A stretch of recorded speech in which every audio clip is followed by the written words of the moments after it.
ఆయన తీసుకున్న నిర్ణయాల్లో ఒక కీలక నిర్ణయం నాడు నేడు.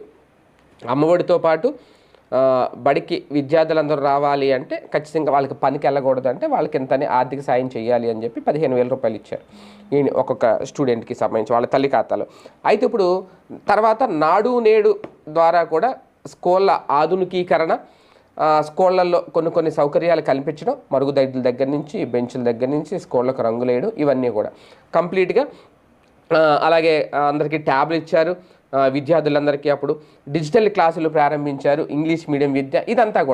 ఇదంతా ఎలా చేశారు అంటే సర్వశిక్షా అభియాన్ నిధులతో చేశారు. ఇది కూడా కేంద్ర ప్రభుత్వం ఇచ్చే సర్వశిక్షా అభియాన్ నిధుల్ని అలా ఉపయోగించుకొని నాడు నేడు ద్వారా స్కూళ్ళను ఒక రకంగా చెప్పాలంటే రీమోడలింగ్ చేశారు. అయితే ఇప్పుడు ఆ రీమోడలింగ్ అనేది, ఆ స్కూళ్ళ నాడు నేడు కార్యక్రమం అనేది పూర్తిగా చెక్ పడబోతుందా, దాన్ని పూర్తిగా పక్కన పెట్టేయబోతున్నారంటే ఖచ్చితంగా అవుననే చెప్పాలి.